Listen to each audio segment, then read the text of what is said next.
Everyone, welcome to the show. It is Tuesday night football roundtable from the couch, and I am here with KD. KD, how you doing? I'm good, man. How are you doing? I'm doing all right. You've even got to talk more tonight than you did all last week. So, hey, we'll count our thankful stars. David Lodick just joined in. Hey, David, how you doing tonight? Yeah, sorry, KD, you can't talk no more. Hey, I was just about to talk about how thankful I was for this moment, and then in comes the damn pilgrims. Son of a! All right, didn't mean to burst your bubble. But hey, well, we can talk more tonight, so that's good. All right. Well, everyone, before we get going on the show, please like, notify, share, or subscribe for all the latest content. Down the bottom, ftcsportstalkradio.etsy.com.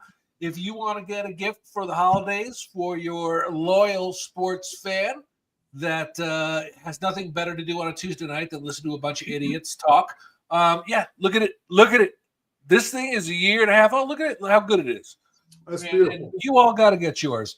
So anyway, let's dive into last week's games, notable. We'll start with the Thursday night game. And out of all of the analysts, or analrapists, or anal rapists, however you want to say it. The only person who picked the Cleveland Browns was Katie's wife. We all got blanked on that, and Eric's not going to be here for a little bit, so why don't we go ahead and beat up on the Pittsburgh Steelers a little bit? I do have to apologize, man. I picked against the Raiders, didn't I? Or the Ravens, rather. I did so did I. So you're not bad, David. It was an educated guess. But anyway, let's beat up on Pittsburgh a little bit for this game. And I know if our cohort was here, he'd be like, "It was the refs. It was the refs. Fire Goodell. Fire Goodell." But we're not going to do that. KD, take us through a little bit of this game. For me, what I was watching, it just seemed like it meant more to Cleveland than it did to Pittsburgh. At times. I don't know if Pittsburgh kind of overlooked them or probably thought, hey, this is going to be one of those wins. We can kind of just grind our way through it. We can make some mistakes and still be okay. But for some odd reason, Jerry Jeudy and company came to play. By no means did Njoku put his normal outing out for display. He had some good catches. Particularly, I think it was a 2-point conversion or either the touchdown. I don't remember which one it was. He did have a good 2-point conversion catch and some other stuff that he contributed to. They did a good job utilizing the total arsenal on offense, whether it be Nick Chubb, whether it be Jerome Ford. They used everybody they could. For me, I did not see the same fortitude that they had when they played against the Ravens. It seemed like it was almost a night and day type of team. The thing that I will say that I did not like particularly, you got to keep George Pickens grounded in the game to where it's not about your one-on-one matchup. Because if I'm jarring with a player and I'm worried about my one-on-one matchups, I'm not completely in tune with what the offense is trying to do. You're already a below average offense to some people, depends on what kind of stats you're looking at. Russ has came in and gave you that shot in the arm, and what better way to take it away from him by his number one receiving option not being 100% mentally in tune with what the game plan is, instead of, hey, I'm going to argue with a guy that I'm probably not going to even hang out with or say anything to him after the game is over. So again, at the end of the day, I would like for him to be more in tune with what the game plan is. And if you get to jawing with somebody, jaw for a couple of seconds, but then get back and get ready, have the next play mentality. I just felt like he was not available for them in when they needed him. Yeah, I think George Pickens has a little maturity problem on his hands, which definitely needs to get coached out. And Tomlin, I think, needs to work on that a little bit. Not that I'm making excuses for Pittsburgh, but you just came off a really tough game in a short week. But again, the Cleveland Browns got their asses handed to them on Sunday, and they had a short week also. So it's not, like one came off a bye and had 10 days off. David, what were your? But it was the snow. It was the snow too, though. Well, oh yeah, the snow definitely. Katie, to your point, I think it's spot on. I think the biggest thing with Pittsburgh is, Russ has added an element of the pass game that wasn't there with Justin Fields. We see that, and my biggest issue is, like you said, if you get into George Pickens' mental space, he becomes obsolete in your game plan, because if he is so focused on what the cornerback is doing, saying, or whatnot, he is totally checked out mentally from the game plan on what he's supposed to do, on his task at hand. And so, whether it's coaching, whether it's himself, okay, he's got to get mental toughness. He's got to learn that the game of football is played for 60 minutes and you are on the field and you have a job to do. And it's not to worry about what the other guy's saying, talking, yapping, doing. Were there bad calls? Sure, there were bad calls for both teams. There was one pass interference call that was blatant that should have been called that wasn't. So I understand the frustration, and I understand it from both teams. But at the end of the day, you have to live with those calls. There's nothing you can do to control that. You got to deal with it. But my biggest takeaway from this game was the lack of the change of play calling that Pittsburgh was running. And what I mean by that, you have the snow. You have the perfect conditions as an offense on both sides of the ball for Cleveland and for Pittsburgh to dictate what goes on, because defenses have to react while offenses know what they're going to do. And I happened to finally catch the game on Amazon using the next gen stats selection, where it basically looked like Madden because you saw the game from overhead. Everything was overhead. And I will tell you, they were playing George Pickens about 5 to 7 yards off the line of scrimmage for most of the game. And when it got the snow, they stayed in that. And to me, when you have a wide receiver who is one of the best yard after catch wide receivers, and you're not throwing the ball quickly, and you're not throwing it to him at the line of scrimmage and allowing him to gain the yards in the snow, to me, that's a total lack of recognition of the game situation, the game, what's going on in the weather and everything. And you are not allowing your best player to do the things that he can do. I mean, running after the catch, that's George Pickens' forte. He thrives in doing that. So if you throw the ball on a screen pass off the line, you're gonna force the defense to have to make changes where he could get open down the field more, or there could be options for him. And that might have brought him back into the game mentally. But I think the things that Cleveland was doing to him by talking, yapping, getting into his head, I think that could have been changed substantially if Pittsburgh would have changed their play calling a little bit. Their running game wasn't that effective. Warren played good. Najee Harris had a couple runs, but there was nothing spectacular.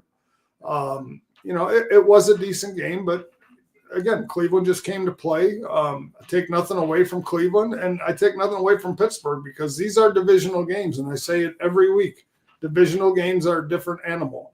Cleveland beat Baltimore, okay? So the notion that Cleveland couldn't beat Pittsburgh, that's delusional, because in divisional games they're just different matchups. That you see those close games 9 out of 10 times in divisional games. So, good on Cleveland. I mean, nothing against Pittsburgh. Cleveland had a better game plan. So, yeah. Well, I don't think anyone took offense to it except for Eric, who has I think he's got like a Dodge Charger or something. And after I was like the fire down. I figure he's probably doing about 110, trying to get back so he can talk about this game. But too late. We're not going to let him. All right. So the next game I want to discuss is the NFC East matchup. The craziest 6 minutes and 43 seconds of football I think we've seen in a long time. David, Cowboys and Commanders, a second game that we all got skunked on. So did you get a chance to watch this game? I did see little bits and pieces of it. Again, another divisional matchup. It was crazy. You look at Dallas and where they're at and what's going on with that team. And again, it doesn't matter the record. It doesn't matter the players. It doesn't matter. These two teams know each other. And, it's just one of those games that comes down to, a good bounce here, a good bounce there. It was a hard-fought game. Hats off to Dallas. Cooper Rush played a decent game. Rico Dowdell played a decent game. When you look at Dallas, they're so decimated on both sides of the ball. Dallas's defense came to play, and they just made more plays than Washington. But it was absolutely amazing what that last 6:43 did. It was absolutely nuts. But good on Dallas. They played a hell of a game. Yeah. Hot Pockets wants to know what the hell you're eating, KD. The greatest invention known to man. Oh my God! Is that a Little Caesar? Little Caesars. Dear God, man, may your colon forgive you. But it is better than Applebee's, official restaurant of the NFL. So anyway, KD, what about this game here? The Cowboys and Redskins, or are you frozen? Didn't he just get a new computer too? He did, and his microphone wasn't working before. But look at him, man. He's got that smiling. smile. He's got a smile on his face. Yeah, he was. You guys give me shit about Dell, but my computer never freezes. It might never start, but it never freezes. That's true. That's true. So all right, I'm a Cowboy fan, and I was like, oh, season's over, and it is what it is. And then all of a sudden, man, it was like going back and forth, and then like, oh God, Cowboys got this in the bag. Then they throw, a bomb, and all they had to do was tackle him inbounds. That's it. Tackle him inbounds. The game is over. Well, they don't do it. Goes in for the touchdown. Missed the kick to tie it up, which is, I agree with doing the kick. You're at home and you're facing the Cowboys. But then they do the onside kick, and the guy from the Cowboys runs it back. Just ball on it, and that's it. Because then actually Washington had a chance again to tie the score. I mean, these are things that drive me nuts. And, they could be my idiot coaching decisions, but that's not a coaching decision. That was a player who just wanted to score. And it was, don't take a victory away from your team because they are so hard to get in the NFL. But it was a great game, just back and forth. And, the last, it was nothing to watch for, 35 minutes. Yeah. I'll be honest though. I mean, in Dallas's season where things haven't been going well and,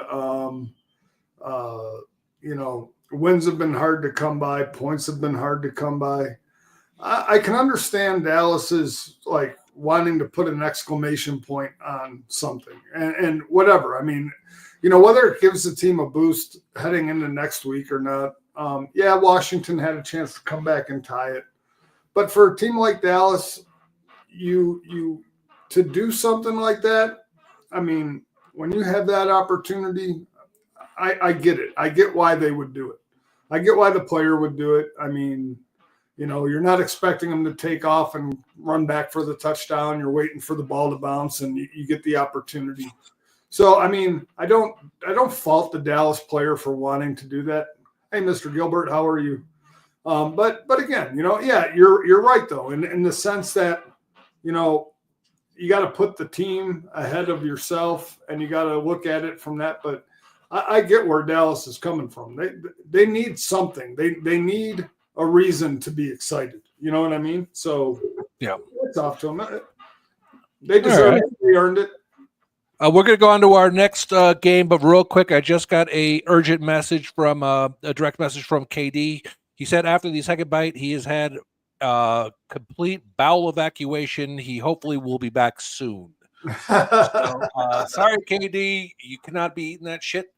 So anyway, the next game I wanted to talk about, I'm going to hold off and see if KD comes back, because we started discussing this like 2 minutes before we went on, and he was saying a lot of good stuff. But let's talk about the San Francisco and Green Bay game. Notably, yes, they did not have their starting quarterback. Biggest margin of victory ever for Green Bay during this era. Great game. Just when you completely thought San Francisco was out of it, then, you know, Debo comes back with that kick return, which was awesome. Good game overall. I was happy for Green Bay. If Purdy's back and they happen to not be in Green Bay, I don't know if the result is the same. David, what do you think?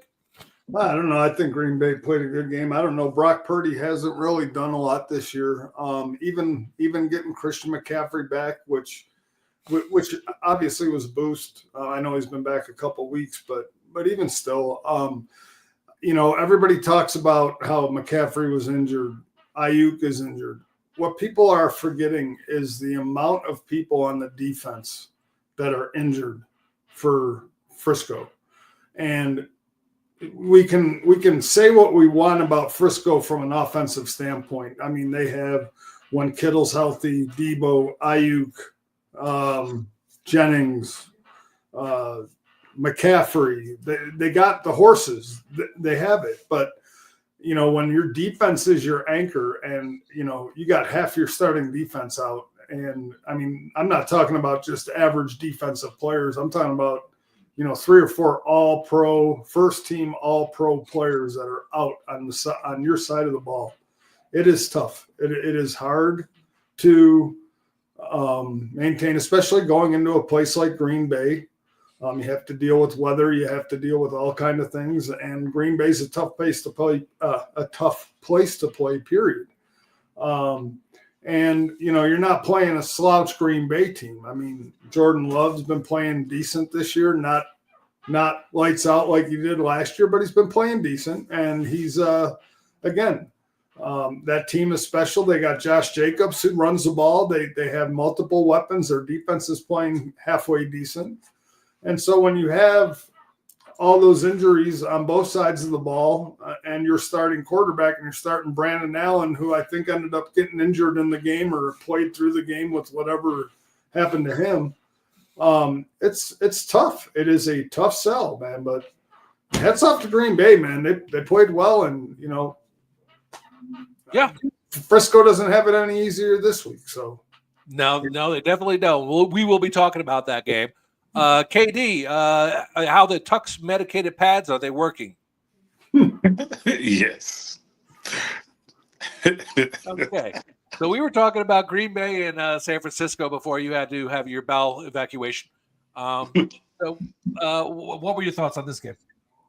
I thought they at first they was coming out and trying to do something they weren't really accustomed to doing. And then they kind of dialed in and say, hey, look, we are what we got. When it comes down to Josh Jacobs and our dinks and dunks with our throws, and occasionally throw the deep ball, he almost got the Jordan Love almost got in trouble a couple of times with some of the throws he was making. So I just hope if I'm Matt LaFleur, he got to make sure he understands, hey, look, against secondaries that are more accustomed to trying to go pick the ball off. You don't want to have those kind of throws being made because, again, it's one of those teams where, hey, look, if their defense is not humming, now we're talking about putting ourselves in a situation where we're 14 to 17 points down, and now it's a big hole to try and pull yourself out of. But I did like that they finally dialed in with him and let him do his thing because, again, why did you bring him there if you wasn't going to have him run the ball and do what he needs to do? Because I felt like he was one of those guys that, again, could supplement what they did already offensively with the a lot of wide receivers that they have. And it was good on them because they did have one of the receivers get hurt. I think it was Dobbs. Was it Dobbs that got hurt? One of them went down, but they had Dontavian. But they had Dobbs, yeah, I think Dobbs was the one. Yeah, and Dontavian Wicks pulled right in and did what he needed to do. And again, if there's a team that hit on all their young wide receivers, it would definitely be Green Bay Packers hitting on all those guys that they picked. Yeah, and that game would have been worse if my man Christian Watson had made that catch because he was wide open, dude. I'm going to tell you, Christian. I mean, I just want to talk about him for a minute because he is such an enigma. There are games that he plays that he can flash like he is coming on to be what they thought he was going to be when they drafted him, and then there are games where you wonder how this guy's playing in the NFL. I mean, it's just one of those things where I don't know what it is. Last night was another case of it. What was that kid's name on San Diego? Oh, Quentin Johnson. Yeah. Oh God, my God, that hurt. Yep. Anyway, and I get it's just one of those things where you just wonder, like, when does the light come on, man? I mean, you have to be, counted on at some point, and you know what I mean? And it's just one of those enigmas. It's hard to understand. Well, I mean, after they targeted him and he didn't catch him, I am happy they didn't try to force feed him. You're not in that type of offense where you're going to try and force feed somebody 10 to 12 balls a game. It's just not going to happen. So, right. No, I got you. I just got a direct message from Jennifer Arrington saying, "God damn it, KD, in the future, light a fucking candle." So, you got to take care of business at home there, KD. Light a match, buddy. Light a match. Yeah. So if you're gonna drop wolf bait, you got to do it, man. Nope. It's nature. He's got to share the love. There you go. All right. So, Katie, I'm going to go to you first on this one because we started talking about this right before we went on air. But the game of the week, the Tennessee at Houston.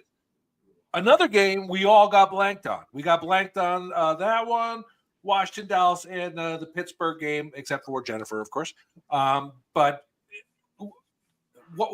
talk about that game because what the hell? I mean, I did say Tennessee had a good defense, right? I did say that. Yep. I did not know their offense was going to be able to do they did. Particularly with Tony Pollard. He has been probably the biggest letdown of change of scenery guy we've seen in a while. But for this particular game, he said, hey, you know what? In the famous words of Cher of the song, if I could turn back time. Oh, my bad. No, that's okay. Wait till you hear us all sing for the Christmas special. That's going to be the best. Yeah. So he did what he needed to do, and he supplemented the offense when they needed it most because Will Levis, like I was telling you before pre-show, getting sacked 8 times is not good for the mental health, especially in the middle of a game. So to have Tony Pollard do what he did, it was just everything. And I wanted to highlight one of their receivers that they have. It's Hines. Hold on, I'll tell you what it is. Westbrook, whatever the heck his name is. Ikini or whatever it is. Yep. Well, anyway, that kid was probably non-existent all year.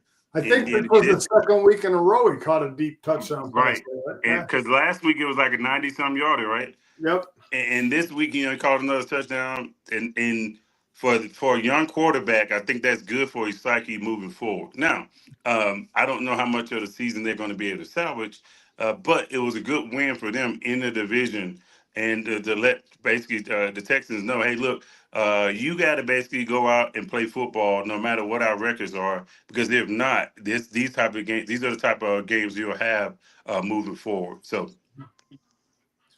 Yeah, that. Yeah, hey Jeffrey, how you doing, my friend? Good, I'm good. Just stop by. I just want to know if we hit up Thursday night football yet. That was the first thing we hit. I know, I'm just kidding. Yeah, Mr. Master Pie May is what your new nickname is, because you look like the guy from Kill Bill. We all have goals. goals. A little more bushy eyebrows, and you'll be spot on. Yeah, excellent.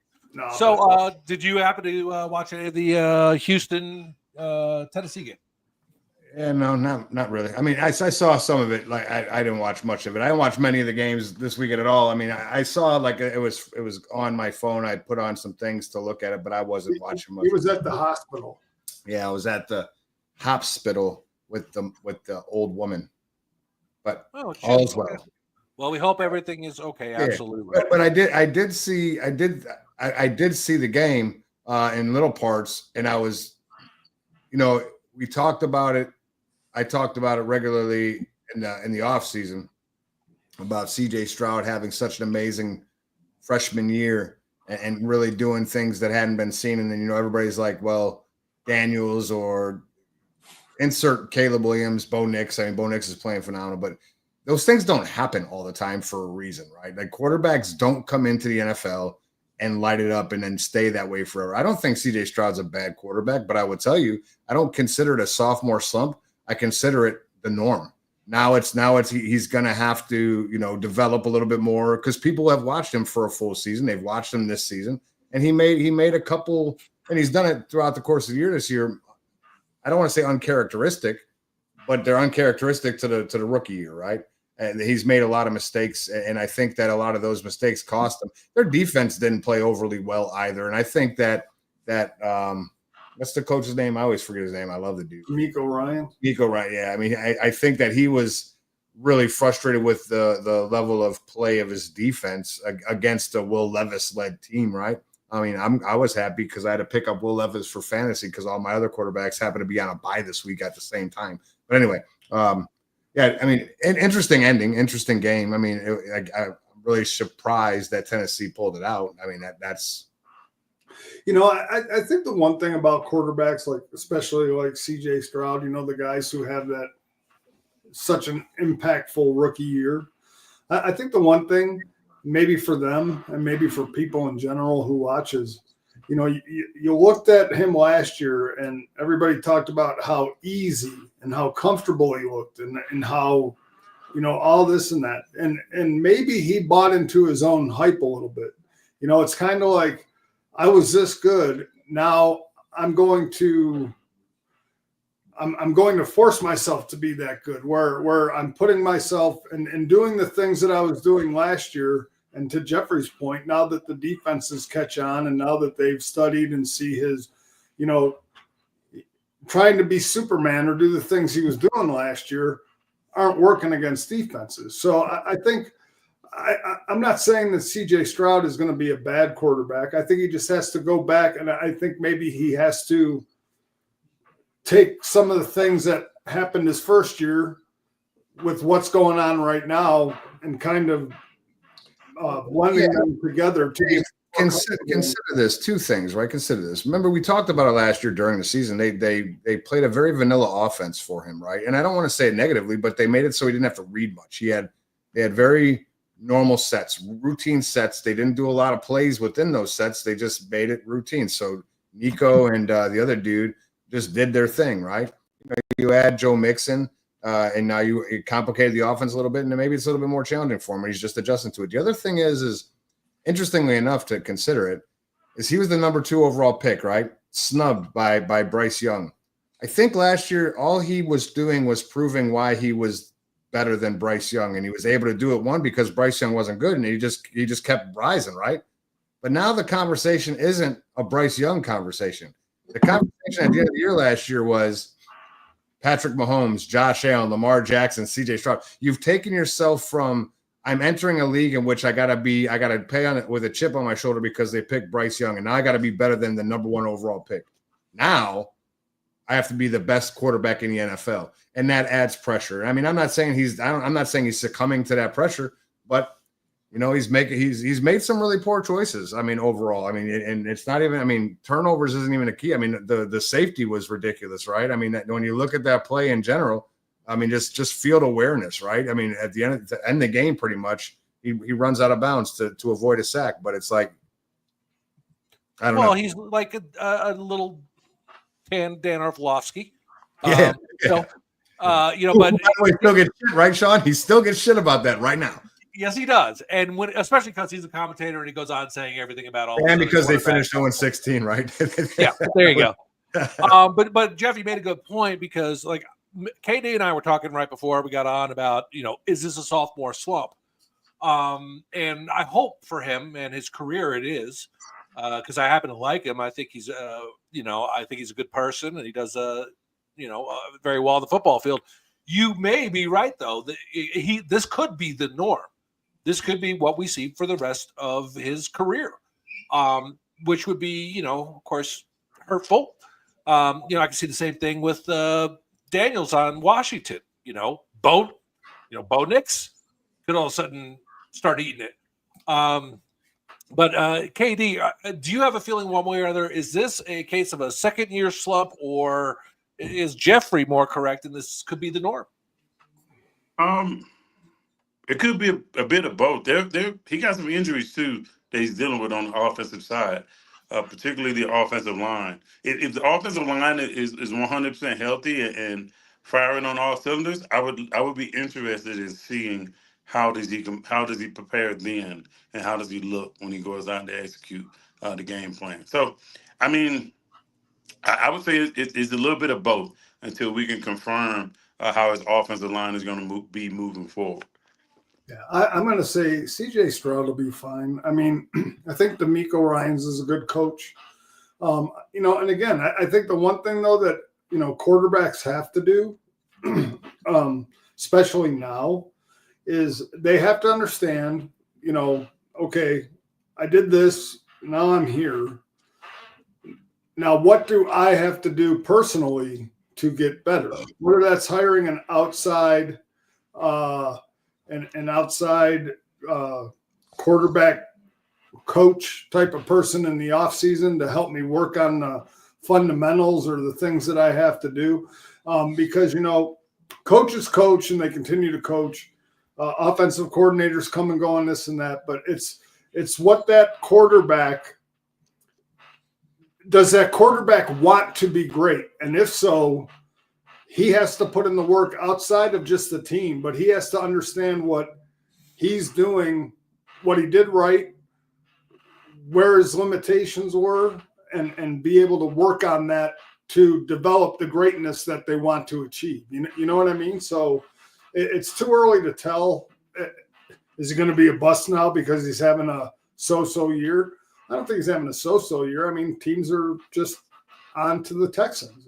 And to KD's point, they are playing with injuries. So, and it's a different schedule. Like that's the other part that we never. I hate when we talk about records as like the indicator if you are better this year than last year.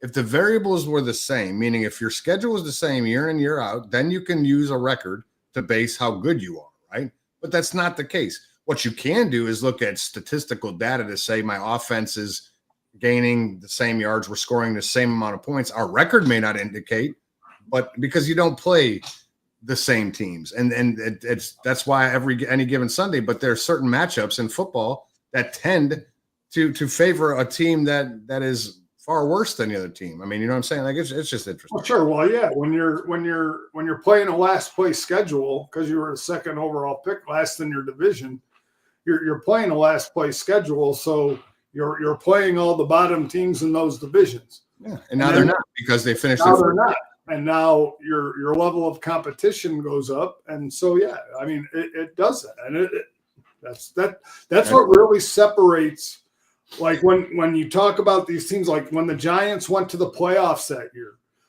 they were playing a fourth place schedule, and all of a sudden they luck into the playoffs, which becomes the whole Danny Dimes, Saquon Barkley blow up of a franchise crap, whatever. But it's like, yeah, I know. But it's like I said, the thing is, all of a sudden their schedule gets tougher, and you find out this team really ain't good. And Danny Dimes ain't really that good. And this guy's really not that good. But he's worth $40 million. Yeah, the level of competition goes up. You know how you can separate the good teams who play first place schedules year in and year out, yet maintain that level of consistency and excellence. And that's what separates. All right. So what we're going to do here is we're going to before we move on to next week's games, because there's 3 or 4 we have to discuss. I don't want a huge to do about it. Just right off the top of your head, one answer. Where does Danny Dimes go, David? I think he goes to Kansas City to back up Patrick Mahomes. Okay. Jeffrey. Yeah, interesting. I think he probably goes to Miami to back up Tua Tagovailoa. Okay. KD. The obvious fit would probably be Minnesota to back up Darnold. Okay. Well, we're going to have 4 different answers. I'm going with the Raiders because they got a quarterback. They suck anyway. And if the Giants are going to pay $38 million of his dollars, fuck it. Yeah, but I think that he wants it because he's gonna sign with a contender, right? Oh, fucking Nick. Well, my only issue. Fuck that up. Hell yeah, he's going to the Jets. Fucking Nick. Well, Nick. My only issue for Daniel Jones going to a team as a backup. Okay, now to me personally, I think the Raiders makes the most sense for him, and I say this because now we all know Danny Dimes is going to get $43 million contract. But the one thing Daniel Jones has to do is, because he is going to be a free agent after this year, he's got to put something good on tape where a team will feel comfortable to sign him.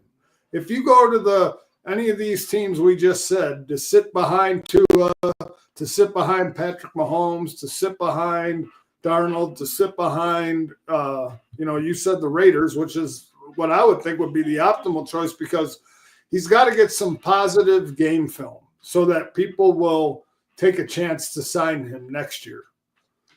You know, a team that could need a starting quarterback to get through, whether they draft a rookie and want to have him develop behind or whatever.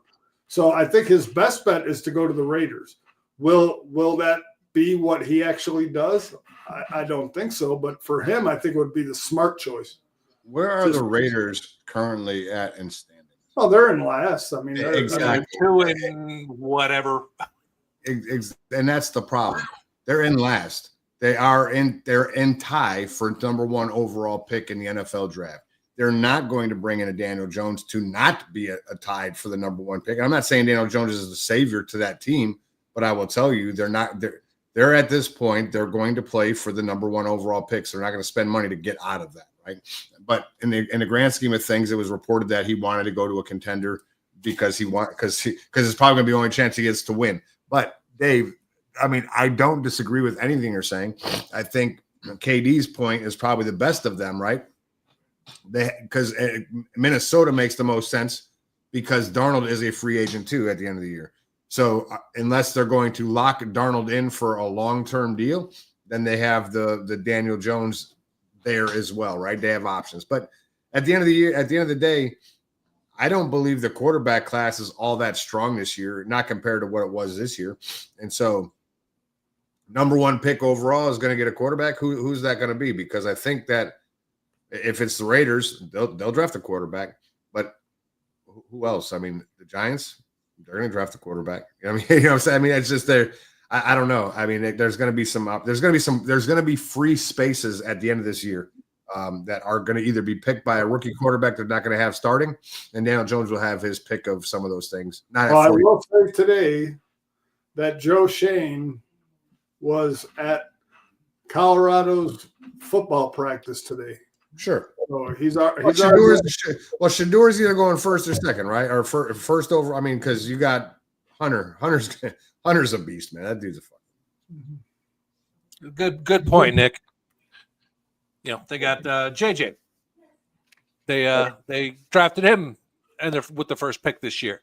Yeah, that's stupid. JJ's on his way out the door. And he never made it in. No, I'm kidding.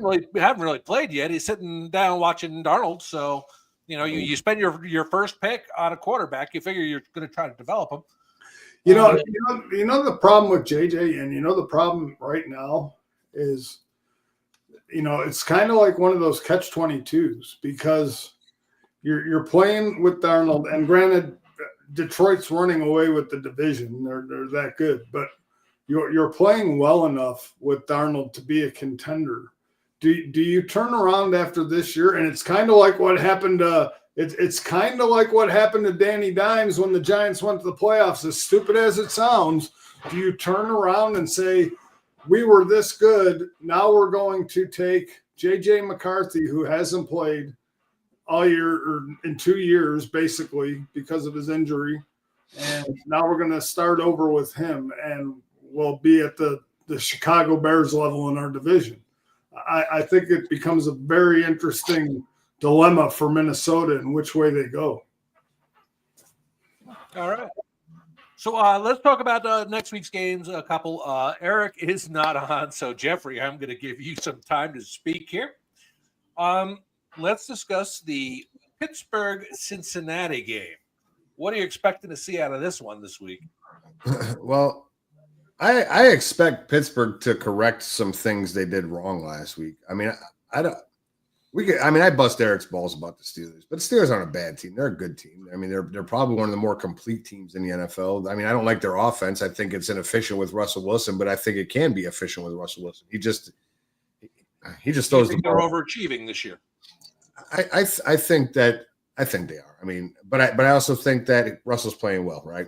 So when I look at Cincinnati, I look at an offense that's been moving pretty much with ease for the most part. I mean, Burrow's gotten blasted a lot. I mean, their defense sucks. Their offensive line still sucks, but they still put up a lot of points, right? So the thing with that is I know Pittsburgh's defense is stingy, but I also know that Pittsburgh's offense doesn't put up a lot of points. Most of their points that when they do have bigger scores, I guess, in the 20s, like the mid-20s, it's because of a turnover in the other team's space and a field goal comes, right? Because we know Boswell averages 12 field goals a game. But their inability to put the ball in the end zone is rough. I think if Pittsburgh could have scored at every time that they got a ball on the other team's what do you call it? Side of the field? Side of the field, yeah.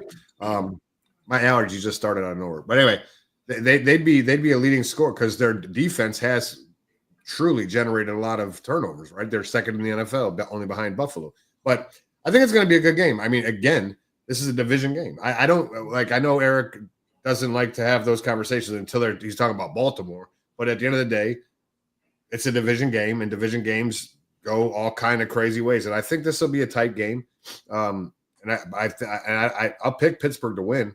But I can't count out Cincy because they're playing literally for their season. I mean, if they lose this week, I think even right now it's a significantly far outside shot that they make a run for the playoffs. But if they lose this week, it's a wrap.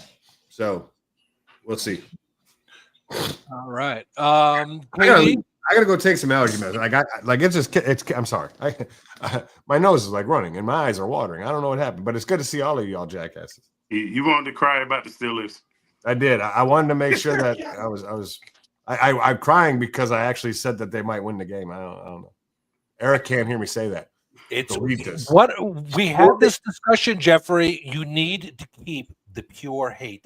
Yeah. I only do that because Eric talks so much nonsense, so I have to return it. But I don't think Pittsburgh's as bad as that. Now Chicago, on the other hand, we'll get to this question in a minute, Nick.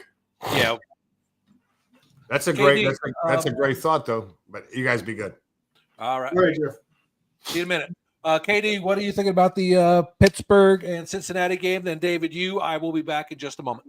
Sure. I think it's going to get interesting because, again, are you going to get Cincinnati's best shot based off of what they have left when it comes down to their season? The other thing is, I think Pittsburgh's going to want to get the sour taste out of their mouth for losing to the Browns.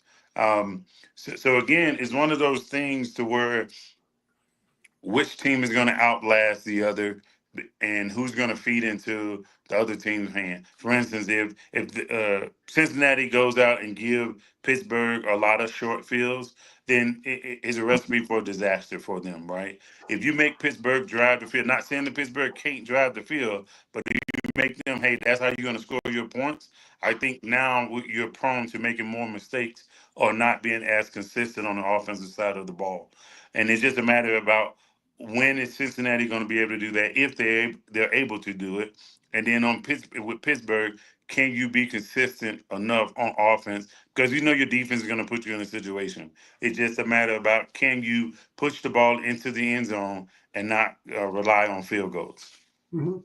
Yeah, no, I look at KD. I agree, and my biggest thing about Pittsburgh, and I'll say it, it comes down to George Pickens playing football and not getting caught up in the mind games that the defense is going to do. I mean, defenses know that if you get into his head, he loses focus and concentration and worries more about punching you in the face than catching a football. And, you know, Tomlin has been notorious for allowing his wide receivers to do that and get away with this. The difference is the wide receivers who did that and got away with it were all pros, potential Hall of Famers, because no matter what their competitive drive and so on and so forth, they always kept their head in the game. They were guys who played aggressively, from Hines Ward, AB, whoever, but they always played that aggressive style of football, but they're mentally were still all in the game. George Pickens is a young dude who cannot mentally gain his focus, and that is going to be one of the keys. The other key that I think for Cincinnati is they have to control the ground. They have to be able to run because, you know, Pittsburgh has a good secondary. I don't think you're going to see Jamar Chase and T. Higgins getting, 150 yards apiece in receiving. They're going to have to control the ball. They're going to have to control the clock. They're going to have to do things to protect Joe Burrow from that offense or the offensive line. And with Pittsburgh's defensive line being as potent as it is, Burrow can't stand back there and get hit every time he's back in the pocket. It's just so the key is going to have to be Cincinnati having a good running game to offset and at least make them hesitate for a half a second. And I think they're going to have to shorten the game. I don't think they're going to be doing a lot of the long passes. They're going to have to be doing quick hits off the line. They're going to have to be getting the ball out of Burrow's hand early. And again, Pittsburgh, they have to get a good running game going. Pickens has to get involved early and stay involved. Mike Williams was completely absent from the game last week. You traded for this wide receiver. You have to get him involved in the game as well. So it's going to be interesting, but it is like I said, it is a conference game. It is a division game, and it's going to be a tough, close back and forth game. All right. Well, before we get to the next game, I want to talk about, because we got a couple of, a fan who's personally interested in KD, of course. I just want to touch on this. Nick, you asked a great question. What are the chances that the Bears move on from Williams? They go after Jones. They won't have a receiving core. Bring Jones in and have Caleb sit behind him and learn. I don't think that's going to happen. What I think is going to happen is you're going to see the coaching staff getting cleaned out at the end of the year. I think they're going to bring in people who are better suited to develop Caleb Williams. I think the current coaching staff that they have is absolutely atrocious, and that starts with the head coach and moves on. I don't believe Eberflus should have had a chance this year. When you've won 6 games over 3 years, you need to be moved on from. So, David or KD, any thoughts? Yeah, I just got to say something. I watch this. I watch Facebook and I on those reels and stuff. Somebody was talking about this. They were talking about the Bears and how they've made the same mistake over and over and over and over and over. Okay, because they were talking about Ryan Pace had Lovie Smith as the coach. They drafted Mitch Trubisky. They fired Lovie Smith after the first year of Mitch Trubisky, and they brought in whoever they brought in, Matt Nagy. Yep. So Matt Nagy had Mitch Trubisky for 1 year, and then they drafted Justin whatever his name is. Fields. Justin Fields. Okay, Justin Fields was under Matt Nagy for 1 year. They fired Matt Nagy. And then he was under Eberflus. Okay, and he was under Eberflus until he left. Under Eberflus, they draft Caleb Williams. And now after 1 year under Caleb Williams, Eberflus is going to get fired, and they're going to repeat the same mistake over and over. And that's why quarterbacks do not develop in Chicago, because they do it ass backwards. You want to bring in a coach who picks his quarterback, who has a system set up, not saddle a new coach with a quarterback that you might not want and a system that you don't want. If they're going to do that, bring in the USC head coach who coached Caleb Williams from the time he was in USC. And I'm not saying that's the right move, but at least from the standpoint of you want a quarterback who has a consistency with the coach.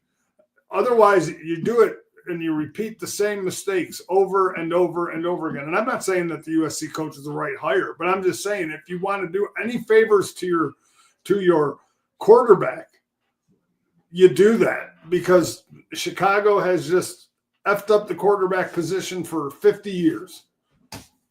They can't get it right. KD, what are your thoughts? Coach KD. Here is the fix. If you want to fix that, you almost was right, Dave. I'll applaud you.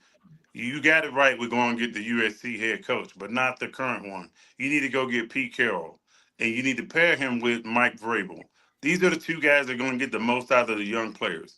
The young players that they have are not being developed because they don't have the coaches in place to do that. The other thing about this is Pete Carroll has been proven to help slow the game down for young QBs. Sure. If you're going to do that, you got to pair him with somebody that's going to be patient, but then you're also put him in a situation where, hey, look, I don't need you to go out and throw 45 passes. I don't need you to go 30 for 300 yards.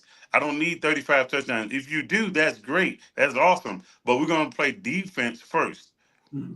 And I think the two people, again, like I said, Mike Vrabel and Pete Carroll, a pairing of them two would probably, if they may not get you to a consistent 12-win season, but I guarantee you it'll look totally different in Chicago and what they put on the field. Because they have a good defense. Their defense is good. Their defense is good, but their offense is not playing complementary football week in and week out. And it's such a shame, because I know all of us on here, we were talking about wide receiver core ranks, and if they were healthy, I'm pretty sure Chicago would have a top 5 or top 10 wide receiver core if they had a better coached, well-oiled machine on offense. Absolutely. Well, here's the deal: is when Caleb Williams gets rid of the ball in under 2 seconds, his QBR is above 8. When he holds on to the ball for more than 2 seconds, his QBR goes down to 3. Fucking 3. And they just got to get the ball out of his hands. And he holds it, and he thinks he's at USC. He's going to run around and make someone miss and can throw a bomb down the field. That's not the NFL. The only person who could do that is Lamar and Josh Allen. Okay, so there's two. And I will say after the 2 games, after coming out of the bye, the 2 or 3 games after the Cardinals game, if you look at what Caleb Williams has done over his last 2 games, he's actually performed very well. Yeah, yes. But he just needs that consistency, and this coaching staff provides him 0 of it. So yeah, it's terrible. But you're right, All right, Casey, that would be a great pairing. So let's go on to the game that everyone's been waiting. Well, one of our fans and one of our commentators has been waiting for. The Philadelphia Eagles at the Baltimore Ravens. Now, San Francisco at Baltimore, which we're going to talk about next, is already in the Sunday night slot, so this didn't get pushed. But what are your thoughts, KD?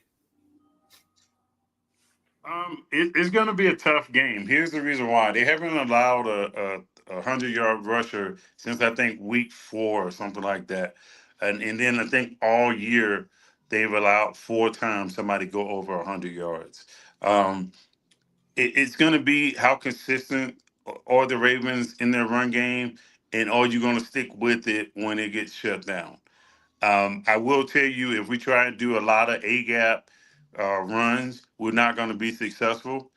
We have to try and get the edge. If I think if they're going to be had, it's going to be around the edge, especially if Graham is definitely not playing, which I don't think he is. If he's not playing, I would definitely look. If we can get the ball around the edge, I think it opens up a lot for us offensively.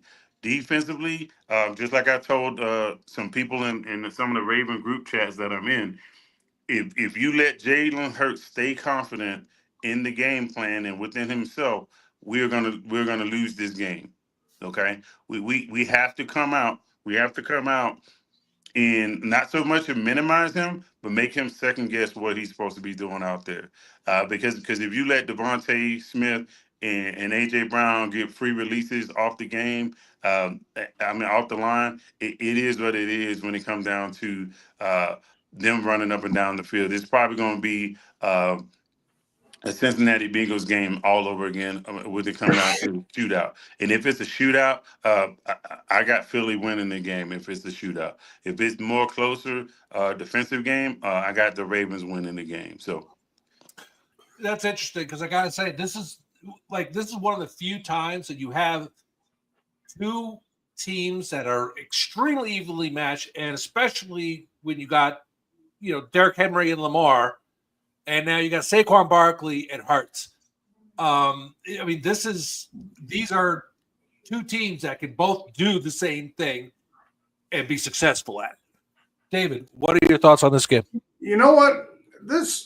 To me, this would be a good time for the Baltimore Ravens to come out in a pro set offense and have Justice Hill and Derrick Henry in the backfield.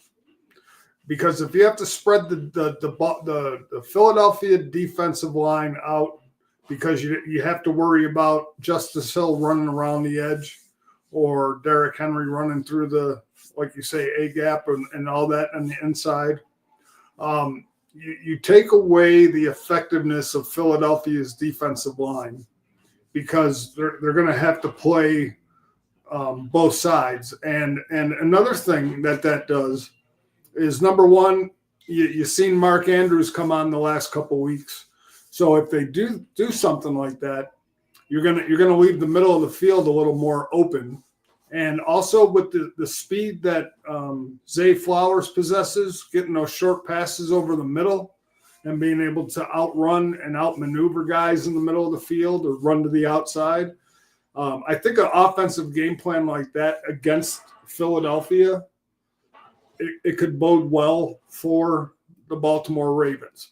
I think the one key on defense for Baltimore against Philly is going to be Kyle Hamilton coming up from the safety position to help with Saquon Barkley. If Barkley is able to get through the initial line of defense, it could be a long game for Baltimore because that guy can just motor and is quick and fast. I think the key is Kyle Hamilton and coming down to crash the box and bringing 8 or 9 guys down to prevent Saquon from dictating the outcome of this game.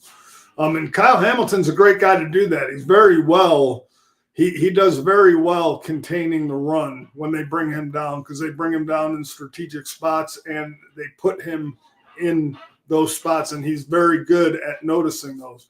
Again, the quarterbacks, I hate the tush push. So, Baltimore really has to limit the 3rd and 1s, 3rd and 2s. They have to keep the 3rd down in a longer yardage situation. That's also going to be key, because these guys, they convert on these 3rd and 4th and 1s at an alarming clip just because of that tush push. So they have to keep them in longer distance 3rd downs. But it is good. These two teams are really evenly matched. It's going to be an epic game. This is probably, everybody talked about Buffalo and the Kansas City. I honestly think this is probably the game of the year, if I'm looking at it based on the two teams and how they're matched up just so evenly throughout. And I don't know if Roquan Smith is going to be healthy enough to play this week or not. If he is, that's going to be good for the Baltimore Ravens, obviously. But who was the guy who came in yesterday and was the linebacker? Malik Harrison. At the second quarter, the dude had 11 tackles. I was like, oh my God. I mean, the guy was all over. So to have a guy like that on your team as a backup to come in and make that kind of an impact, good on him. And so, at least that position is going to have. This is to me, this is the game of the year right now. Buffalo and Kansas City, we've seen that 5 years in a row. But really, from a regular season standpoint, to me, this is the game of the year. Okay, and the only thing I'm going to say about this game is you do have the Philadelphia defense the last couple weeks has been playing really well. They're getting better and better and better. Baltimore's defense has been doing better, but they're still not a great unit, whether they're 26th or something. So I think offensively wise, these teams are great against each other. I just think on the defensive side of the ball, I think Philly has an advantage. And we will see on. Can I just say one other thing, Sean? No, but go ahead. Okay, but I will.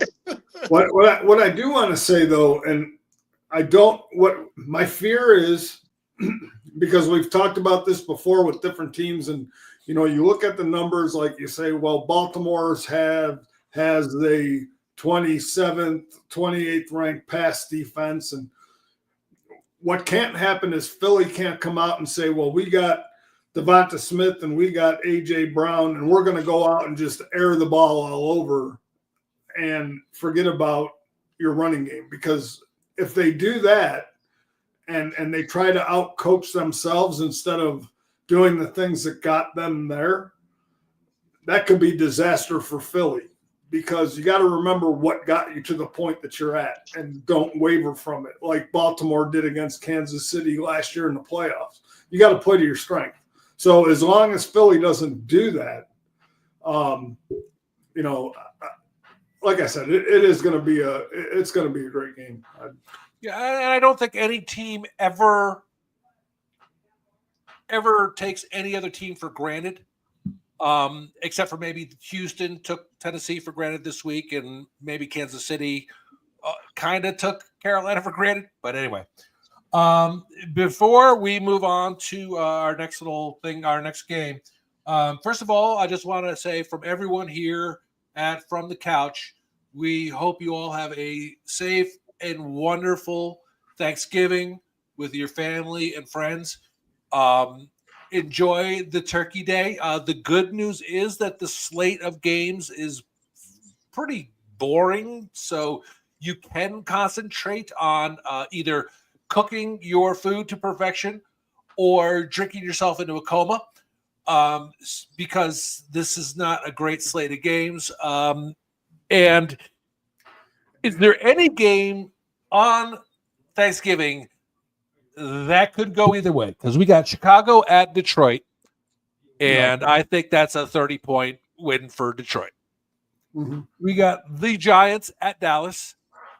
I think that game ends up 3-2. And you got Miami at Green Bay in the snow and cold weather. That will probably be 30-3 at. Hey, Mike, here's the deal. I'll tell you this. Sean is going to cook his food into a coma and drink to perfection. That's what I do every night, baby. That's me. That's wild. But what were you going to say, KD? I'm sorry I interrupted. I mean, the only game that can go either way is the Giants and the Cowboys. That's the only game. Yeah. And then even now, DeVito is hurt. So I have no idea what they're going to do for quarterback and the Giants. So, I mean, they have Drew Lock, and I feel bad. I really feel bad for Drew Lock. I do. Because, I understand the Giants, they're a piss poor organization that's run by their owner, okay? Because all he cares about is the popularity of the player. He doesn't care about whether the player is good, decent, bad, okay? You talk about when watching Hard Knocks and you see that interaction about Saquon Barkley, and I get his point, but he wasn't worried about, he didn't say, I'm going to be disappointed if Saquon Barkley goes to Philly because he's the best running back in football. I'm not upset about Saquon Barkley going to Philly because it's going to cost us, 6 wins in the standings. I'm upset if Saquon Barkley goes to Philly because he's our most popular player.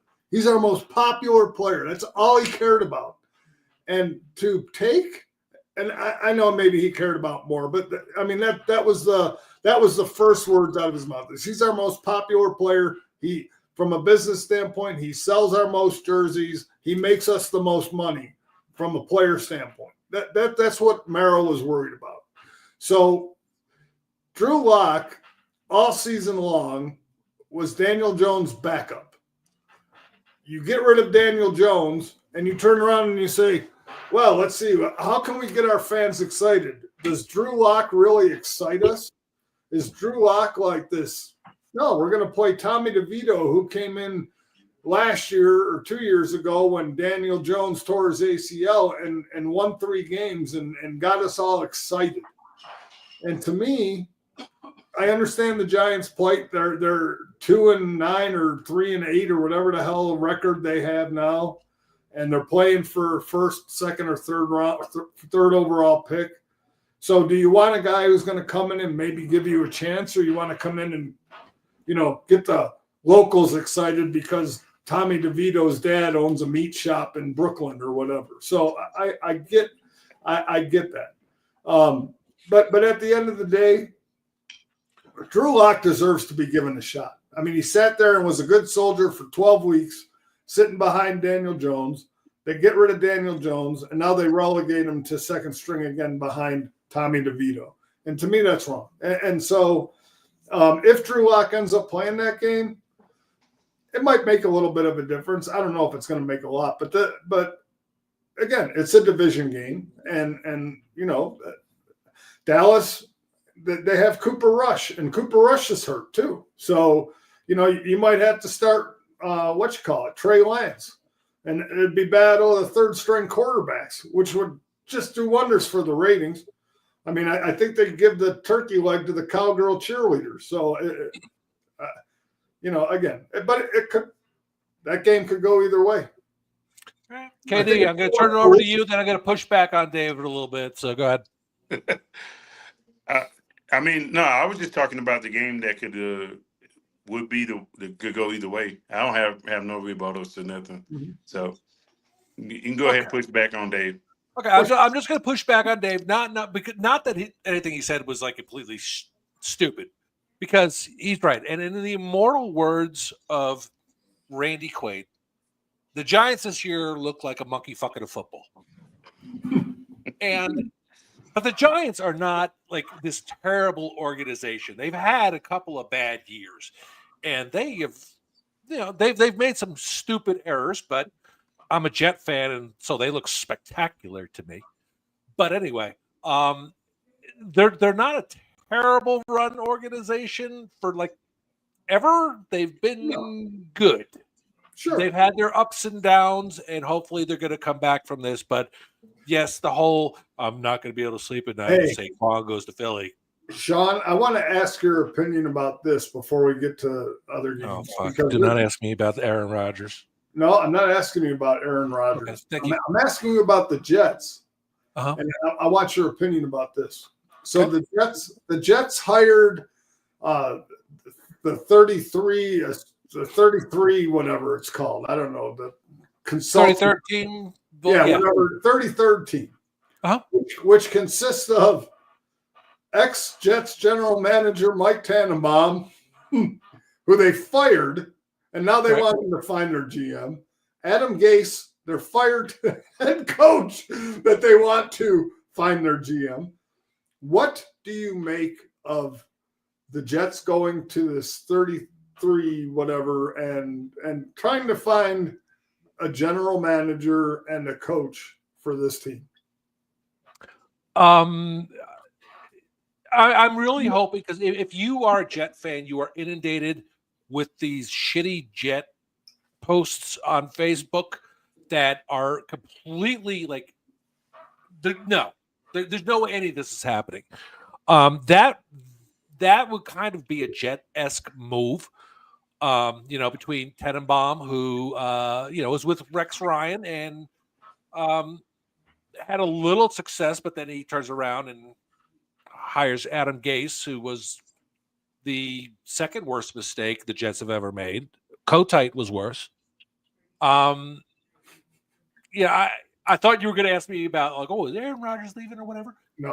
I honestly, I'll talk about this for 10 seconds. There's talk about Rex Ryan coming back. I honestly think that if Rex Ryan came back, you could have the same team and completely different results. So I would not be against Rex Ryan returning to the New York Jets.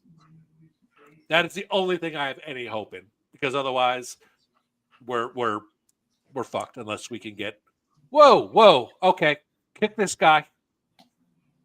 Okay, ban user, delete their comments. Yeah, we will never deal with that. Nope, never. We apologize to anyone who saw that, and we will move on and start talking about the third game of the week, which is the San Francisco 49ers at the Buffalo Bills on Sunday Night Football. What a great way to end the weekend. Now, Brock Purdy probably is going to play. He has no structural damage in his arm. It was still sore. They know they need him later in the season. That's why they sat him. He could have played on Sunday, but they decided to rest him. He's probably going to play. So now we have Brock Purdy back. What are your thoughts on this game, David? Well, the fact that the weather is going to be nice and snowy is going to be interesting. Again, I don't think Brock Purdy has been playing up to Brock Purdy standards this year anyway. He could have had the injury throughout the season. And so, I don't know the severity of his shoulder soreness, if it's just tendonitis or what. It's going to come down to, like I said in the Pittsburgh game, you got weather, you got inclement weather. It favors an offensive team because the defense has to react. The thing that I like about this game for Buffalo is they're getting healthier. Matt Milano might be back. Keon Coleman might be back. Dalton Kincaid is probably going to be back. So they're getting healthy on the defensive side and the offensive side. That being said, Again, I think the injuries in San Francisco to San Francisco's defense. I think that Drake Kinlaw finally practiced for the first time this week after last year tearing his ACL. So I think he's got his 21-day window open. So that'll be a pleasant, welcome addition to San Francisco when he's actually inserted back into the lineup. But until that time, I mean, they're playing with the same banged up, defense. George Kittle played well, but again, he's had injuries on and off. I like it because they're in Buffalo. I like Buffalo's chances, the way they've been playing, the way they've been able to just, it's funny. Buffalo scored 30 points in 8 of their 11 games they played. And, even the 30 points that they don't score, it's not like these, they jump out to 30-point leads and, that they just methodically continue to put points on the board. And it's not flashy. It's not these long, it's just a methodical march down the field, series after series. And that's what I like about them. So I think San Francisco is going to have to do a lot to stop that. They're going to have to be able to contain Josh in the pocket and contain the running game. Because again, as we know in the weather, it's tougher to throw. But again, it favors the offense, and Buffalo has the best yards after catch guy in Khalil Shakir. So if they use them to the advantage that the snow gives them, I think it could be a long night for San Francisco. All right, KD, what are your thoughts? If they're struggling to get people back and contribute, I look at Buffalo probably blowing them out because again, those injuries are piling up and people aren't coming back as quick as they thought they would come back. The other thing is, I think they're starting to have some distractions, particularly in their wide receiver group, about how they're performing and whatnot, about people more worried about their pregame antics instead of playing the game of football. And if that is the case, I can see some of those players on that team kind of checking out, saying, "Hey, look, all right, this year is already lost for, and we're not going to get into the playoffs and be a high enough seed." I can see some people mentally kind of trying to shut it down. So, all right, my personal opinion about the game, I hope it's a great game. I think it will be. The snow definitely helps the offense. Maybe San Francisco could pull something out. I did not feel confident in that on Sunday night's game because they let up a lot of points and they didn't score any. So I don't think the San Francisco is in the same category as Buffalo this year. I think with this loss and who the Seahawks are playing next week, I think the Seahawks are running away with this division. Arizona did good. They did good for a time, but they were winning the games they were supposed to win. So anyway, it's a good way to wrap up the weekend. Monday night, Cleveland at Denver is not going to be anything major. I almost want to talk about that game. I'm sorry? About the Cleveland-Denver game. Uh-huh. If Bo Nix, I'm telling you right now, Bo Nix is ahead of Jaden Daniels for Offensive Rookie of the Year. Bo Nix has gotten his stuff together, and I told you guys a couple of weeks ago when we were doing our picks that Denver is a really sneaky good team. Their defense is playing fantastic, and Bo Nix, after the first 2 weeks, I think 2 or 3 weeks, he's thrown 19 touchdowns and 2 interceptions. Yeah. I mean, and that's not even talked about, but just, I mean, because you look at when you talk about receiving cores, KD, like we're talking, you look at Denver's receiving core and you're like Cortland Sutton, Troy Franklin. You're like, who are these guys? But they get it done week in and week out. I mean, and Bo Nix this is a guy that next year when he starts to struggle, this will be the conversation of C.J. Stroud had a wonderful rookie year, and now what's Bo Nix's problem? Because it's going to end up being the same conversation because things look easy for him now. He's mobile, he's out, he's doing this, he's doing that. So when defenses or when coaches have a chance to really study him and do things to stop him, this will be the C.J. Stroud conversation next year. Yeah, very possible. All right, so here we go, and let me quick put up the picks from last week. Oh, Michael Paoli right now is just keep every kind of lotion away from him right now. So Jeff was 9-4, David was 9-4, KD was 9-4, Eric was 7-6, I was 8-5, and Hot Pockets was 10-3. Jennifer missed out on the sweatshirt. She tied with David. He did not beat Man, her. I'm 2 games behind you, Sean. You are 2 games behind me and KD. Me and KD have been doing this all season long. Like week 1, I'm ahead. Week 2, he's ahead. Week 3, he's going back and forth. I'm coming on.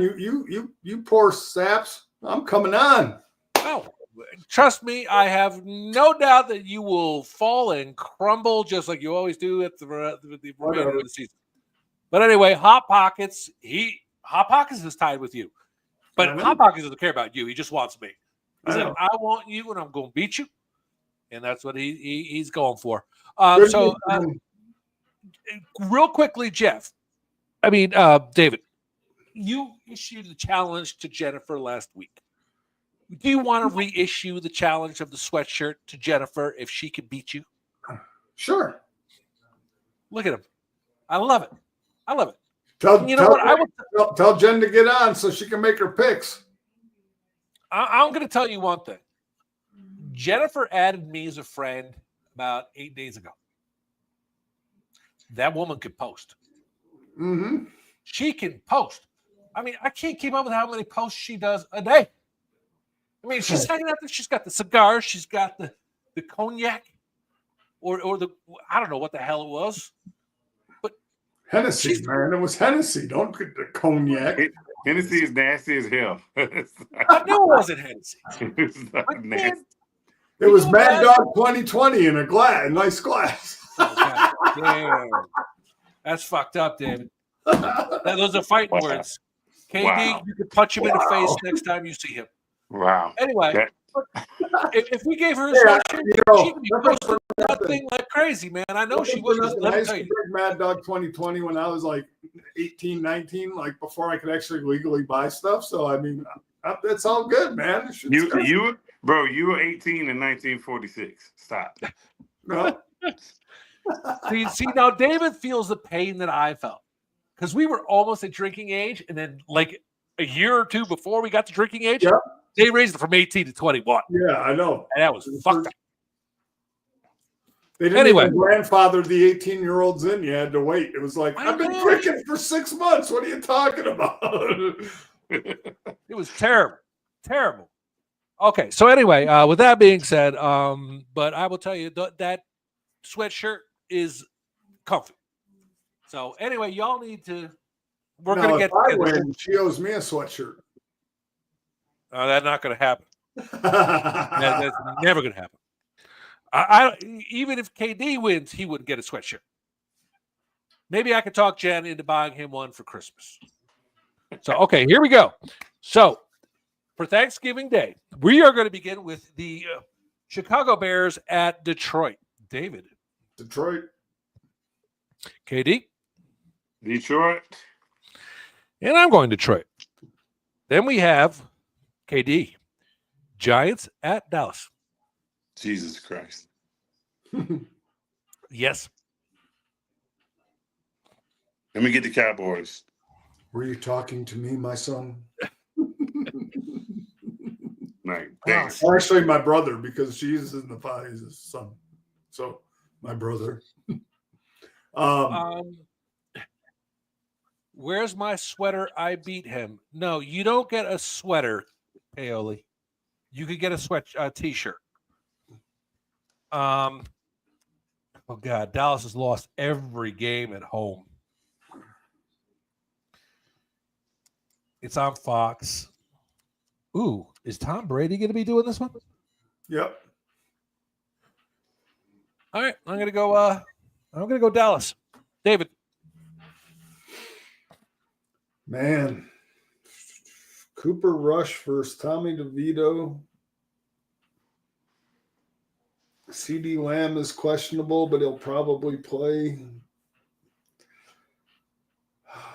Rico Dowdell versus Tyrone Tracy.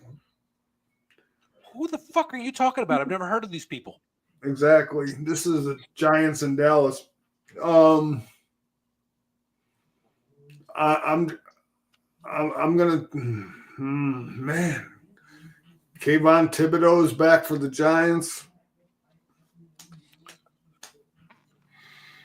God, this is tough, man.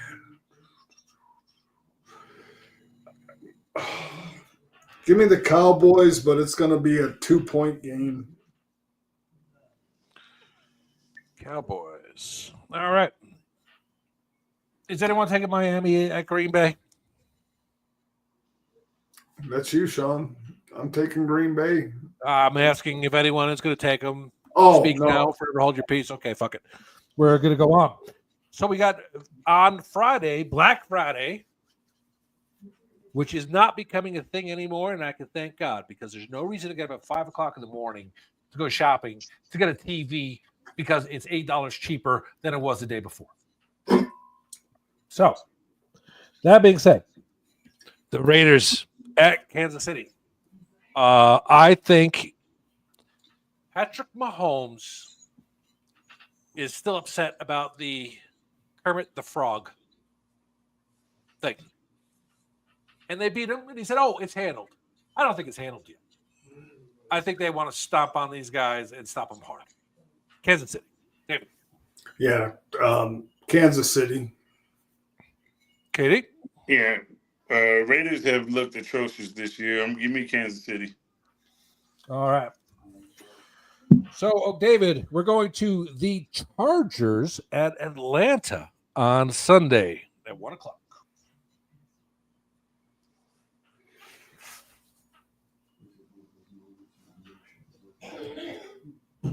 Wow.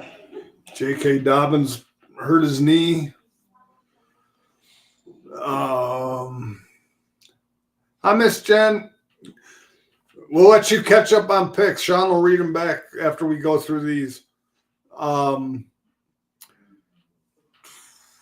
off of the brother coaching thing, Atlanta just coming off their bye. Man, Quentin Johnson can't catch a cold. So I am going to take Atlanta. Okay. KD. I'm taking Atlanta. The Chargers losing J.K. Dobbins changed their total game plan last night. So, again, I'm taking Atlanta. Okay.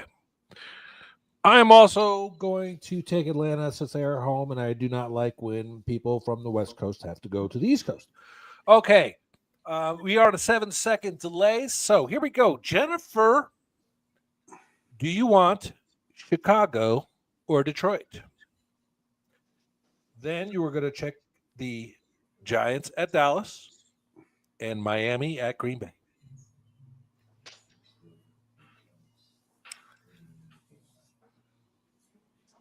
So we will wait just a moment here. If any of you are watching want to get into this, okay, we got Detroit, Giants at Dallas, and Miami. Ooh, that's a surprise. Well, then you just got to do Giants at Dallas. Chicago. No, she's yeah. You relay him. We need the Giants at Dallas and then Raiders at KC.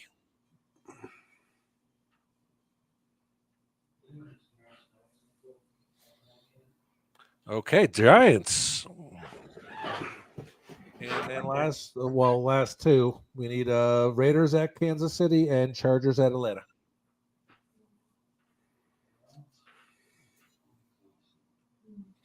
And then we will be moving right on with the show. Raiders. The Raiders, Jesus. She's either going to look like a complete genius. She's either going to skunk us all, and we're going to look like. And then the ATL. Okay. See, and I even gave Jen a little cool thing. Jen is a star on our sheet. Like everyone else has their initial, but Jen's a little star. It's because we love her. Okay, so with that being said, KD, going to you. Pittsburgh at Cincinnati. Who you got? Man, I hope I don't regret this. But give me Pittsburgh in a struggle game 2016. All right.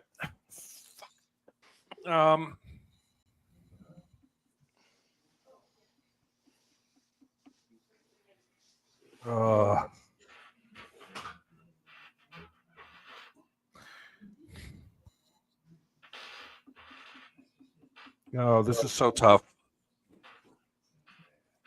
Okay, Jen is going to keep the hate alive. I'm going to go. I may change before it happens, but I'm going to go Cincinnati. Just them being at home. Go ahead, David. Yeah, this ain't Pittsburgh hate. This is just George Pickens, and it's because of George Pickens. I'm taking Cincinnati. All right. So then, I guess to me now, Arizona at Minnesota. I think Minnesota's going to win this one. David. Yeah, I'm going to take Minnesota. Okay. KD.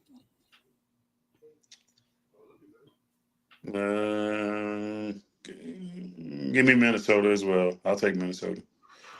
Okay. Indy at New England. That's to David. I am going to take Indy. Okay. It's going to be bad weather. Indy's an indoor team. I am going to go New England. KD.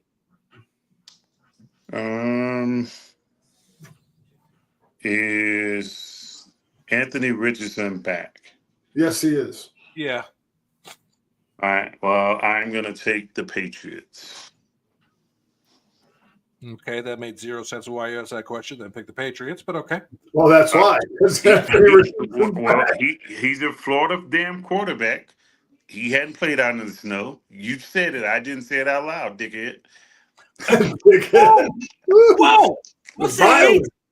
The hate is coming through. Man, I silenced the person who was being personally vicious to you. And this is the hate I get. I'm Man. sorry. I'm That's sorry. all right. It's a reflex. That's all right. Just eat your fucking pepperoni pockets and shit your brains out and shut the fuck up. They look good though, didn't it? It actually kind of did. Okay, so now we got Seattle at the Jets. And this one is to KD. Oh man, I think your Jets are gonna do this to me. I think they are. But I'm gonna pick Seattle. I think your Jets are fucking gonna do this, Sean. I really do. So I'm gonna pick Seattle to just say, hey, okay, look, made a better team win. But watch your damn team show up, and I'm gonna be like, motherfucker. You know, I say that every week, and I pick the Jets, but then they don't win. So I'm Seattle. David. Go ahead. I'm gonna give Jen the chance to catch me here on at least one because I'm gonna take the Jets. I'm gonna take the Jets. All right, Jen, that's your one gift. All right. Then to me, Tennessee at Washington. Oh God. Washington has just been falling apart.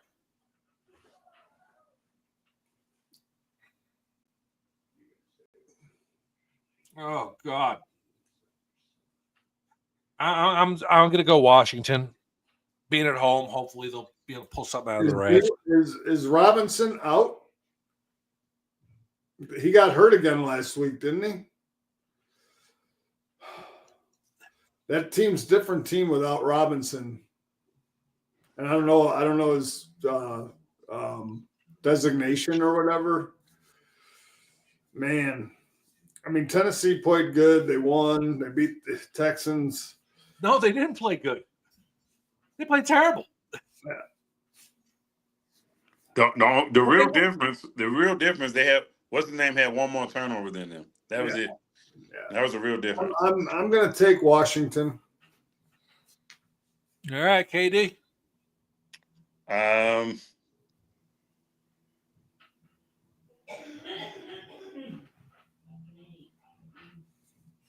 Man, this sucks. Give me Tennessee. I'm gonna take Tennessee. All right.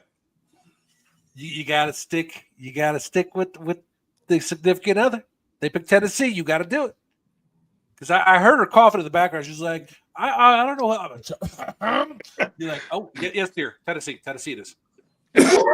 Well, the Commanders hadn't impressed me offensively, and if they're playing against a better defensively team, I don't know. Yeah, no, I know. That's why I will just say, though, even in the victory against Houston, Will Levis still had a bonehead play. He's got to have one every fucking game. Right. So, anyway, okay, so, David, to you. Houston at Jacksonville. Houston gets right this game. Okay, I agree, Houston. KD? Houston. Okay. And Jen will be up in a minute. To KD, Rams at New Orleans. Give me the Rams. Okay. I am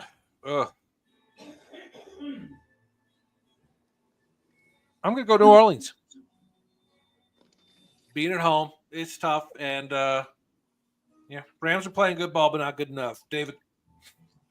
Yeah, I'm gonna take the Rams. All right. Then to me, Tampa Bay at Carolina. I got Tampa Bay on this one, David. Division game. Carolina plays tough the last couple weeks. They won the week before. They should have won this past week, too, against Kansas City, or had the opportunity to win. I know Tampa's coming off a big –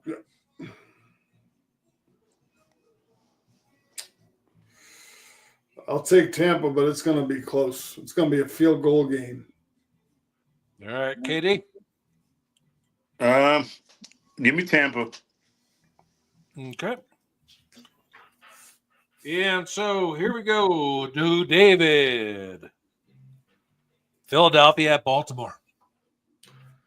Oh, man. Yeah, this is a tough one. You know what? Because they're playing in Baltimore, I'm taking Baltimore. All right. KD. If Philly wasn't on the historic run that they were on right now, because they're on a 7-game win streak right now, I would definitely pick Philly. I just feel like they're not going to run the table, and I think this is probably the game they'll lose and then get right back, turn around and get right back on the streak. So what the hell did all that mean? He's taking Baltimore. Okay. You know what? I'm going to thump you upside the head, old man. That was a lot of words. I'm like, what the hell?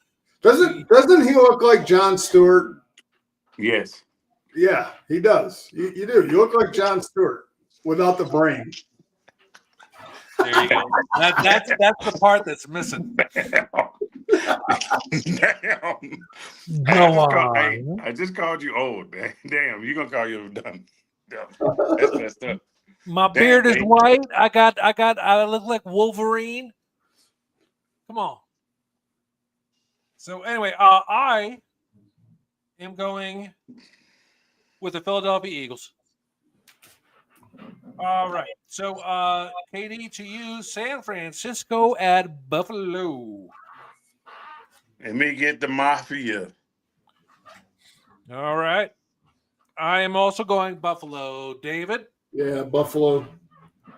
Okay, we will wait for Miss Jennifer. Actually, no, we will go on because there's a 7-second delay. Okay, so Monday Night Football, Cleveland at Denver. This is to me. I am going Denver. David? Yeah, definitely Denver. Okay, KD? I'm going Denver. All right. So that's all our picks. We still have to get picks from Eric and Jeff, and Paoli has me every week. Oh, send me a picture, and then he picks it up. So anyway, so then, oh, sorry, Jen, I missed the Denver pick. I got the Denver pick. So you are completely in, Jennifer. You are starred down our list, and good luck to you. I would love to see you in a plush sweatshirt from ftcsportsradio.etsy.com. And again, anyone watching, if you have a person in your life who likes sports and likes to listen to idiots on Tuesdays, please buy one of our shirts or sweatshirts, which are of awesome quality. I will let you guys go, and I will we'll go with David, then KD, and then I'll sign off. But David, do you have any Thanksgiving messages for our friends? Again, enjoy your family, enjoy your time. Don't talk politics. Don't talk anything. Enjoy your time together. It's the next month and a half or next month is probably the best time of the year, especially being around family and friends. Savor it, enjoy it, and make memories. Just make memories, man. So y'all have a wonderful Thanksgiving. From my family to yours. Very good. Katie, you got anything about Kwanzaa? Yeah. Why I gotta do all right. So, hey, all that stuff David said, it was great. Hey, Thanksgiving, be thankful and all that good jazz. That's great. But you shouldn't be thankful for if you're going to bring any of the following foods to your Thanksgiving feast. You hear me? So I need y'all to pay attention. It's 5 of them. I'm going to give you 5 of them. It's probably more, but I'm going to give you my 5. All right. Number 5. If you bring green bean casserole to the Thanksgiving feast, you're uninvited for the rest of your entire life. My wife can't come. All right. Next one. Steamed carrots. If you bring a bowl of steamed carrots to the Thanksgiving feast, you and your kids and their firstborn are uninvited for every Thanksgiving feast. You're no longer able to come around. Matter of fact, we're going to disown you in public. Number 3, Jell-O salad. If you bring a Jell-O salad and somebody accepts you in their home, both of you guys are going on the axis of evil. You're no longer allowed in the country. We're going to escort you out immediately. Leave your furniture. And then the last but not least, number 2, coleslaw. Look, stop it. Stop it while you're ahead. If you bring coleslaw, you should be slapped immediately. Matter of fact, I don't even know who told you taught you to think about, hey, okay, you need to bring coleslaw to anybody. And then the last one, but not least, I don't even know how they still in existence. I don't know why they still come in cans. We need to get this stuff off the shelf. Cream style corn. If you bring cream style corn, matter of fact, we need to take you to a third world country and just let them adopt you straight up. That's my Thanksgiving advice for. So KD, if I brought sweet potato souffle, would I get a front row seat at your house? It depends on who house you're going to. I know if you go in the hood, they're gonna kick you out. You're not allowed. If you go into just some average people, maybe they'll probably still allow you in their house. You wouldn't allow me in your house with sweet potato souffle, man. Not for Thanksgiving, big dog. Not for Thanksgiving. Dude, Hey, look, listen. I love you like a brother. Hey, I love you like a brother, but sweet potato souffle is not just some experiment you kick together and bring it for Thanksgiving. If you put it in the pie, it's okay.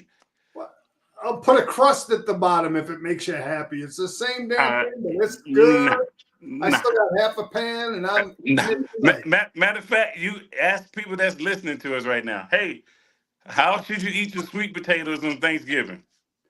Hey, look, I make them, but we don't eat them. I'm telling you. You know what would get me a invite to Katie's house?